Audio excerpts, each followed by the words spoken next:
गीता अध्याय 2 श्लोक 50. बुद्धियुक्तः जहाति इह उभे सुकृत दुष्कृते तस्मात् योगाय युज्यस्व. योगः कर्मसु कौशलम.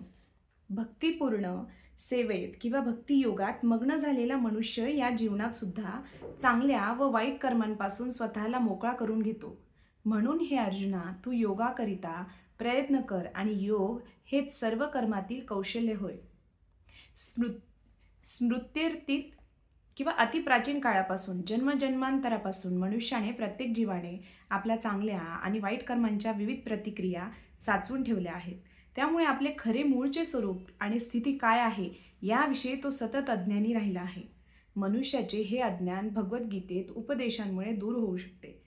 कारण भगवद्गीता ही मनुष्याला सर्व दृष्टींनी भगवान श्रीकृष्णात शरण जाण्याला आणि जन्मापासून जन्मात लागोपाठ कर्मांना आणि त्या कर्माच्या प्रतिक्रियांना बळी पडण्यापासून मुक्त होण्याला शिकविते.